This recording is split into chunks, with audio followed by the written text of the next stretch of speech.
How do meatballs get people to spend money? How are we forced to buy things we don't really need? And how did the guy who sold matches manage to do all this? Today, we will look at the history of Ikea and its ingenious marketing tricks. The history of Ikea is inextricably linked to the personality of its founder, Ingvar Kamprad, who was born in 1926 in Småland, in the south of Sweden. De Beau's entrepreneurial gift manifested itself from a young age. As a 5-year-old child, he sold matches to neighbors, buying them in bulk in Stockholm at a reduced price. Later, at the age of 7, Ingvar got a bicycle and expanded his sales territory. He sold matches, seeds and Christmas cards, riding around his neighbors on his bicycle. His father gave De Beau money for good studies, and by the age of 17, Ingvar had enough savings to start his own company. That's how Ikea came to be. The name Ikea is formed from the founder's initials IK plus the first letters of Elm Tree, E and Eigenaride, the farm and village where he grew up. Initially, Ikea sells pens, wallets, picture frames, desk and wristwatches, jewelry and nylon stockings, meeting customer demand for products at discounted prices. Ikea's business has been growing and the company has been selling goods by mail order since 1945. Using advertising and its founder using a milk van to deliver products to the nearest train station. The development of Ikea continues and in 1948 furniture appears in the company's offer. Initially Ingvar Kamprad offered copies of kitchen tables produced by his uncle Ernst. Later, taking advantage of the fact that there were quite a few furniture manufacturers working in the forests in the south of Sweden, the company cooperates with them and includes their products in the Ikea range. In 1951, Ikea publishes its first catalog in the form in which it is used by millions of buyers today.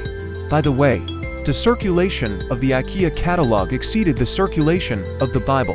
The development of the Ikea brand continues apace. Ingvar Kamprad combined the promotion of the company with his studies at the commercial school in Gothenburg. He noticed that there was a great demand for writing instruments. The first large batch of ballpoint pens was purchased in France. To sell this batch, he had to organize the first large-scale marketing campaign. He advertised in the local newspaper that he would treat everyone who came to the presentation to coffee and a bun. More than 1,000 people came. The cost for such a large number of visitors was a large sum. The visitors enjoyed the friendly atmosphere and were happy to buy the goods on offer. The proceeds were able to cover his first loan of Swedish kronor 500, which he took out to buy pens. This example was the starting point of the young entrepreneur's business concept. He has always tried to create a pleasant shopping environment in his stores. A turning point in the history of Ikea can be called 1953, when the first furniture showroom was opened in the town of Älmhult, Sweden. The company was driven to such a step by the increasing competition among furniture dealers. It became more and more problematic to reduce prices, and Kamprad came up with an ingenious concept to demonstrate the quality of the products sold visually. Visitors to the furniture showroom could inspect the goods, touch them, and make sure that their money was not wasted. The second important moment in the history of the Ikea brand was the beginning of the development of furniture that could be placed in a flat cardboard box when disassembled. To put the furniture into such a package, the legs had to be removed from the tables. The first model of table with removable parts was called Levbacken. It was a kind of unique product. Moreover, affordable. In addition to making it much easier to transport tables and chairs to the customer, the sale of disassembled furniture brought about the birth of a crucial concept. The Ikea customer could now assemble the furniture himself. This is one of Ikea's marketing tricks.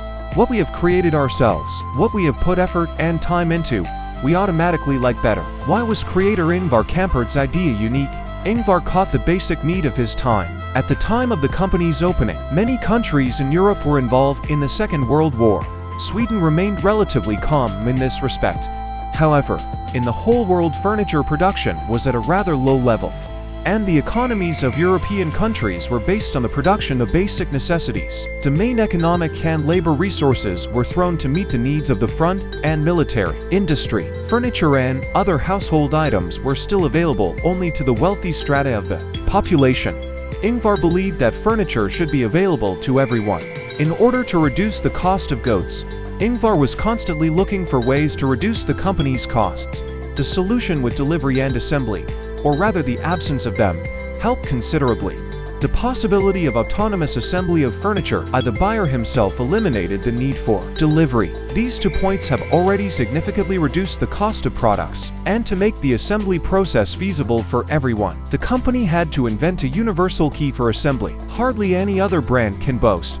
But Ikea annually reduces prices by 1 to 2% continuously. The coolest brands can afford to reduce prices no more than once every 2 to 3 years. Next, let's take a closer look at the marketing concepts from Ikea. One of them is to give customers a unique experience. Ikea recently ran the "Come for the food, stay for the sofa" promotion. Go into Ikea. The customer knows that there you can eat delicious food. Leave the kids on the playground. See the new catalog, where he can be inspired by novelties and get new ideas for arranging his space. The company goes beyond offering to buy affordable furniture. It primarily offers a unique pastime experience. Wanting to give the best possible experience to its customers, Ikea invests heavily in creating unique content. An example can be seen on Ikea's Pinterest page: apartment tours, interior design ideas, dye tips, and a lot of other useful information in a concise and convenient format. This is the content that users are waiting for. The expositions in Ikea stores are created by professional interior designers who think through even the smallest detail, creating a complete picture of how your bedroom, kitchen, or living room will look like. Thus, the potential buyer has a desire to buy all and at once. One of Ikea's tricks is to keep the customer in the store as long as possible. Ingvar believed that the longer a person spends in the store, the more willing and more he buys. For this purpose, Ikea has thought of everything: a children's playground, free pencils and measuring tapes, the presence of a restaurant, as well as a complex exit scheme. It is worth talking separately about food. The opening of an Ikea restaurant is not accidental. Studying the behavior of customers, they notice that most of them leave the store closer to lunchtime and go to places where they could have a snack. In other words, hunger was preventing people from shopping. The solution was simple: open a restaurant and sell everything from hamburgers to restaurant meals. Ikea experts conducted a study and found out that those who ate at the restaurant were sure to leave the store with a purchase, while hungry customers came out empty-handed. Special attention is paid to the structure of Ikea stores. They resemble a labyrinth. In fact, they are designed so that the customer sees all the products while he or she finds the exit from the hall. At Ikea, shoppers follow a predetermined one-way path that meanders through more than 50 departments. The area of an average Ikea store is almost 30,000 square meters. That's about 5 soccer fields. The average shopper walks more than 1.5 kilometers to Ikea. The labyrinth also creates the effect of surprise, turns every 15 meters. We don't know what's around the corner, but it's interesting. This fuels our desire to go further. Of course, we have no choice, but we don't resist. We are interested. When shoppers pass by items they are hesitant to buy, they are likely to just put them in the cart because they don't want to wade through the maze in the opposite direction later.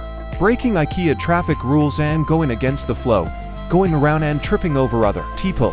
Ikea uses a psychological principle called the Grün effect, where the layout of a store is so confusing that it makes you forget the original purpose of the visit, and among other things, it leads to impulse buys. Ikea stores also don't have windows. Without windows, we lose the sense of time.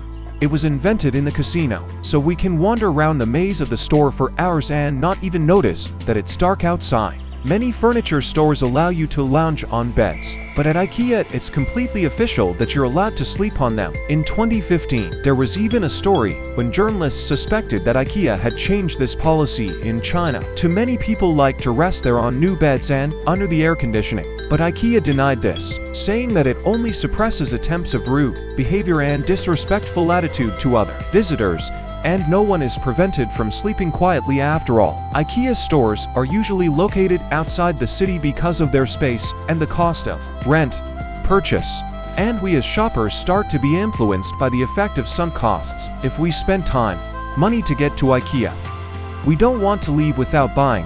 We didn't drive for nothing, and it is irrational because the purchase will not return time and money, but will require more money. Despite all the manipulation of our weaknesses to earn as much as possible, Ikea remains a company that both customers and employees enjoy. The basic concept of Ikea is a better life for many. The company's mission was to provide everyone in the world with affordable and comfortable furniture and interior items. Ingvar was able to see opportunities in every failure. He was deprived of cooperation with suppliers in his country. The whole world opened up for the company.